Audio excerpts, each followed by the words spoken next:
መረጃ ለማግኘት ስልክ ደወል አድርገናል። እስቲ እሺ በቀጥታ የስልክ መስመራችን ላይ የሙዚቃ ባለሙያ የሙዚቃ መምህር እንደዚሁም ደግሞ የማርያም ወርቅ ፕሮዲዩሰር እና የህይወት አጋር ዩኤል መንግስቱ በቀጥታ የስልክ መስመራችን ላይ ይገኛል። ሰላም ዩኤል። ሰላም እንደምን አላችሁ? እግዚአብሔር ይመስገን። እንዴት ነህ? አለን። አገላለጹን ወደድከው? የህይወት አጋር ነው ያለው።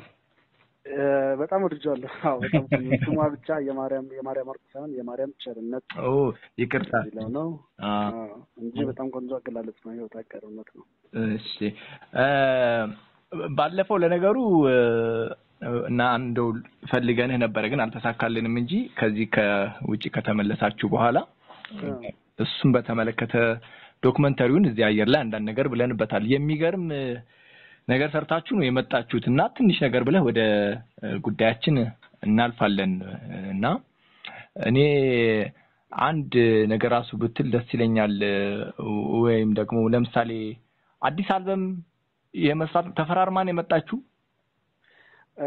እንደዛ ሳይሆን አብሮ ፕሮጀክቶች የመስራት ሁለት ሙዚቃ ኦሪጂናል ሙዚቃ አካሌው ከሚባሉ የፈረንሳይ ታዋቂ ባንዶች ጋር የኢትዮጵያ ስም ነው ያዙት። በርግጥ እነሱ ከዚህ ቀደምም ለአርቲስት ጋሽ ግርማ በየነ ሚስቴክስ ኦን ፐርፐዝ የሚል አልበም በጋራ ሰርተው ለዓለም አቀፍ ገበያ አቅርቧልና እንግዲህ እዛ ፈረንሳይ ለስራ ለሙዚቃ ቱር መሄዳችን ይህንን ተመሳሳይ እድል ፈጥሮልን ከእነሱ ጋር ሁለት ሙዚቃ ሪከርድ አድርገናል።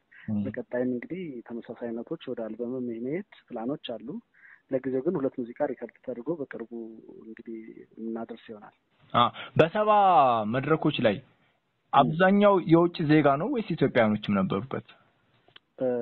አብዛኛው የውጭ ዜጋ ነው። አንዱ ሾው ለምሳሌ 5000 6000 ነው የሚይዘው። አብዛኛዎቹ ሾዎች አብዛኛው ሳይሆን ኦልሞስት ሁሉ ማለት ይቻላል በቃ ኢንተርናሽናል ኮሚኒቲ ዓለም አቀፍ ከተለያየ ሀገር ያሉ ሰዎች ናቸው ያዩት። ኢትዮጵያን ኮሚኒቲዎች የተገኙበት አንድ መጨረሻ የነበረው ሾው ላይ ትዝ ይለኛል ከስዊዘርላንድ መጥተው ፓሪስ አይ ቲንክ ካልተሳሳትኩ ከሆነ የሚባል ከተማ መጥተው ታድመዋል፣ አይተዋል። እነሱ ወደ 150 የሚጠጉ ታይተዋል። ከዛ ውጪ እንደው በአጋጣሚ 1 2 3 ከመሆኑ ውጪ አብዛኛው ሰው የታደመው ያው ዓለም አቀፍ ሰው ነው። ማለት አልተለመደም በኢትዮጵያን ስራዎች ላይና እንደዚህ ኮንሰርት ሲቀርብ ይሄ ሌላ ፕሮጀክቱም እንግዲህ የያዘው አካል እጅግ ስኬታማ ያደረገው ይመስለኛል። ለነገሩ ሰፋ ያሉ ነገሮች እንግዲህ ፍቃድ ከሆነ አንድ ቀን እዚህ ስቱዲዮ መጥተህ ብናወራ ደስ ይለናል።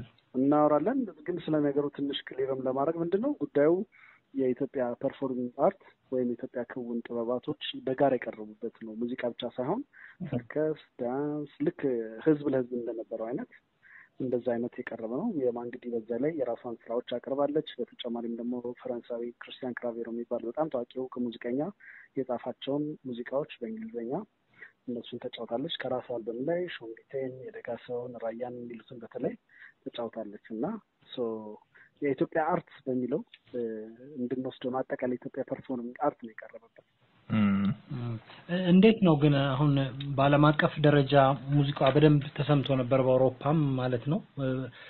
እኛ ምናልባት በተለያዩ መንገዶች ሰምተነዋል፣ አግኝተነዋል። እነሱ በምንድን ነበር በዋናነት አግኝተው እንደዚህ ዘፈኑን ሊወዱትና ኮንሰርቶቹን በደንብ ሊገቡ ይቻሉት?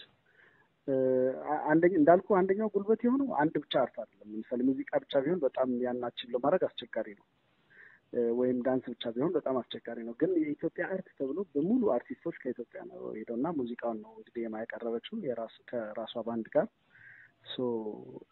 ትልቁን እድል የፈጠረው ምን መሰለህ? በተለይ ሊስኒንግ ፓርቲ ላይ ማሪዮት ሆቴል የተጫወት ነው ኢቨንት እሱ በቪዲዮ ወጥቶ ነበርና እንግዲህ ዘመኑ አንዱ ከሰጠን እድል መካከል የዲጂታል ፕላትፎርም ነው።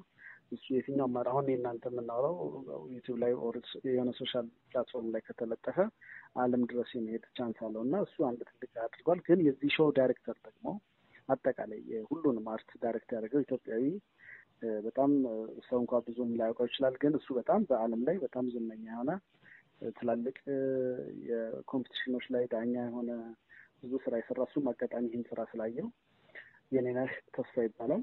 በሱ አጋጣሚ ነው የመጣው ስራውና እነዚህ ካምፓኒም ደግሞ የፈረንሳይ ካምፓኒ ነው ፌኒክስ የሚባል እነሱም ቪዲዮውን ሲያዩት በቃ ኮንቪንስድ ሆነው አመኑ። በደንብ የመጣው በዚህ መንገድ ነው እንግዲህ። ወደ ኮንሰርቱ ጉዳይ ከመሻገራችን በፊት ግን ያንተን ስልጣን ብናውቅ ጥሩ ነው። የህይወት አጋሯ ነህ? ማኔጀሯም ነህ? አዎ ሁለቱም። መልካም። እስቲ ስለ ኮንሰርቱ አንዳንድ ነገሮችን ንገረን። ኮንሰርቱ እንግዲህ ሰኔ 7 ወይም ጁን 14 በአሸናፊ ከበደ ፐርፎርሚንግ አርት ሴንተር ወይም አሸናፊ ከበደ ሙዚቃዊ ጥበባት ማዕከል ውስጥ ሰዎች ቁጭ ብለው እንዲያዩት ታስበው የታቀደ ዝግጅት ነው። እንግዲህ እንደምታውቁት ከዚህ በፊት ለምሳሌ ምኒልክ ወስናቸውን ሰው ማየት ቢፈልግ ብሔራዊ ቲያትር ሄድ ነበረ። ከዛ በኋላ ባሉት ዘመናት ደግሞ ለምሳሌ ነዋይና ፀሐይን ማየት የሚፈልግ ሰው ቢኖር ራስ ቲያትር ሄድ ነበረ። እንዲህ አይነት እድሎች አሁን በተለይ ጠፍተዋል፣ የሉም። ያንን ነገር ዳግም ለመመለስ በማሰብ ሰዎች ቁጭ ብለው ሙዚቃ የሚያጣጥሙበት በቃ ሲሪየስሊ የሚያዩበት ሾው ነው የተዘጋጀው። እንግዲህ ዝግጅቱ በብዙ መንገድ የተለየ ነው። አሁን ከነገርኩህ አንጻር ልዩ ነው። ሁለተኛ ሙዚቃ ብቻ አይደለም የምናቀርበው፣ ትርኢት ነው የምናደርገው እና ለምሳሌ ኦሞ አካባቢ አይተህ እንደሆነ በእንጨት የሚራመዱት አለ ስቲል ቶክ፣ የኢትዮጵያ አንዱ የፊት ገጽ ማለት ይቻላል እሱ እና እንደዚህ አይነት ፓፔትሪ ምናምን አለው ውስጡ። ሙዚቃው እየተከናወነ ግን ደግሞ አብሮ ትርኢቶች አሉት እና በጣም አትራክቲቭ የሚሆን ውጭ ያገኘነውን ልምድ ይዘን መጥተን ነው እንግዲህ እንዲህ አይነት ነገር ለመስራት ነው የተነሳሳ ነው። አርት ጋለሪ ያለው ከኛው ጋር ሙዚቃ ውስጥ የሚሳተፍ ልጅ ፍራውል ፍቃዱ የሚባል እሱ የማን አርቶት የሰራው እሱ ነው። አሁን ደግሞ የራሱን ኤግዚቢሽን በዚሁ በኮንሰርት ሆሉ ከታች ሪፍሬሽመንት ኤሪያ ትልቅ ሰፊ ቦታ ስላለው እዛ ላይ ስዕል ኤግዚቢሽን ይቀርብበታል። የቀይ ምንጣፍ ኮንሰርት ነው። ባለፈው ሾው ላይ ከየማ ጋር የታዩት እናቶች አሉ፣ በጣም ብዙ የወደደው የጋሞ እናቶች እነሱም ይኖራሉ። በተጨማሪ አሁን ደግሞ ሲንቄያዳዎች የኦሮሚያ ሲንቄያዳዎች አብረዋት ይጫወታሉ። እናቶች ናቸው እነሱም። በጣም ባህልን ሰለብሬት የምናደርግበት ትልቅ መድረክ ነው። እንግዲህ በእርግጥ ይሄኛው ኤክስክሉሲቭ ወይም በጣም አነስ ስላለ ኦዲየንስ የተሰራ መድረክ ነው። 650 ሰው ብቻ ነው የሚታደመው፣ ምክንያቱም መቀመጫውም የሚይዘው በወንበር ያን ያህል ስለሆነ። ሌላው አንድ ልዩ የሚያደርገው ከገበያ የጠፋ ለምሳሌ አኮርዲዮን አይነት መሳሪያ አለበት። የባህላዊና ዘመናዊ መሳሪያዎች ስብጥር ነው ያለው። ግን አኮርዲዮን ለምሳሌ እንግዲህ ፍሬውንና ፍሬ ኃይሉ ሲጫወቱ ነው ያየነው በዛ ወቅት። ከእነሱም በተጨማሪ አኮርዲዮን ኢትዮጵያ ሙዚቃ ውስጥ በጣም ሲግኒፊካንት የነበረ ድርሻ ያለው ነው። ልክ አዝማሪዎች ራሱ እንደ ማሲንቆ ጫወቱት የነበረ መሳሪያ ነው። አሁን በዚህኛው መድረክ ላይ የሚጫወተው ሰው አንድ ሰው ተገኝቶ ኢትዮጵያ ውስጥ አንድ ሰው በፍለጋ ተገኝቶ እሱ ሙሉ ሙዚቃዎቿን በአኮርዲዮን የሚያጅበናል። ብዙ ልዩ ነገሮች አሉት። በጣም ኢንትረስቲንግ የሆነ ሾው ነው። ስለዚህ መግቢያው ተሽጦ አልቋል ማለት ነው ወይስ ትንሽ አስፈራራን እኮ ቲኬቱ? መግቢያው ይቅርታ ይደረግልኝ። ያው መግቢያው እንግዲህ በዲጂታል ፕላትፎርሞች አሁን በቀጣይ ቀናቶች ውስጥ ለህዝብ ይፋ ይደረጋል። እንዲሁ ግን ከአሁኑ ግልጽ ለማድረግ ከዚህ ቀደም እንግዲህ በተለያዩ ኮንሰርቶች ላይ እንደሚታየው ቪአይፒ ትኬት ምናምን ይባላል። እነሱ በተለያየ መንገድ በምግብ በምናምን ያው የተለያየ ደረጃ ወጥቶላቸው ለህዝብ ይቀርባሉ። ይሄኛው ለየት የሚያደርገው ምንድን ነው? በመቀመጫ ነው። ሴንተር የሆኑ ቦታዎች አሉ፣ በጎን ሳይድ የሆኑ ቦታዎች አሉ። አዳራሹ ከታችና እንደ ፎቅ ሆኖ ደግሞ ከላይ አፕስቴር ያለው ነው። እሱ ሁላ ነገር ተደማምሮ በ4 ምርጫ ቀርቧል። አንደኛው በፕላቲኒየም እሱ 5,000 ብር ነው።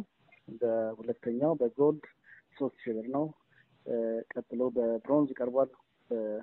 5,000፣ 4,000፣ 3,000 ነው። እሱ ይሁን የምጠቅስልህ። ከዛ ሬጉላር ቲኬቶች አሉ በ2,000 ብር። ሬንጁ ከ5,000 እስከ 3,000 ባለው እንግዲህ ሰዎች ገብተው እንዲታደሙ። ምክንያቱም ሁሉም ሰው በነፃ ገብቶ ቢታደምልን ደስ ይለናል። ነገር ግን አንድ ኮንሰርት ለማዘጋጀት በጣም ብዙ ጣጣ አለው፣ በጣም ብዙ ኮስት ያደርጋል። አትሊስት ወጪዎቹን ሸፍኖ ለመስራት ያህል እና ሙዚቃውን አርቱን በደንብ ለህዝቡ ለማድረስ ለማለማመድ ከማሰብ አንጻር ነው። ፕላስ የሚቀርብበት ቦታ ደግሞ በአይነቱ በጣም ልዩ ነው። አዲስ አበባ ዩኒቨርሲቲ ውስጥ ነው ያለው።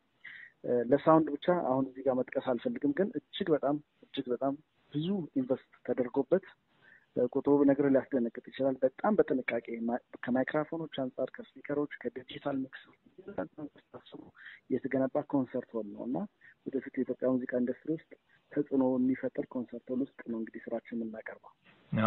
እለቱ ሰኔ 7 ነው። ቆርጣችኋል? ቀኑን ተቆርጧል? አዎ ጥናቱ ልምምድም አልቋል። እንግዲህ እዛው ነው። እሺ አዳራሹ ለምሳሌ የፕሮፌሰር አሸናፊ ከበደ እንደው ሌላ እንዳይመስልና በቀጥታ የት እንደሚገኝ ለአድማጮች ለኛ እናውቃለን፣ ግን ለአድማጮቻችን ይፋ ነው። አዲስ አበባ ዩኒቨርሲቲ ያሬድ የሙዚቃ ትምህርት ቤት ግቢ ውስጥ ነው። እንግዲህ ዩኒቨርሲቲው በቅርብ ጊዜ እያደረገ ካለው የሪፎርም እና የለውጥ ስራዎች ውስጥ አንዱ ለእያንዳንዱ ነገር ትኩረት ግን በኤክሰለንስ ገባ የሙዚቃውን በደንብ በልቀት ደረጃ እንዲቀርብ በማሰብ የተገነባ ነው።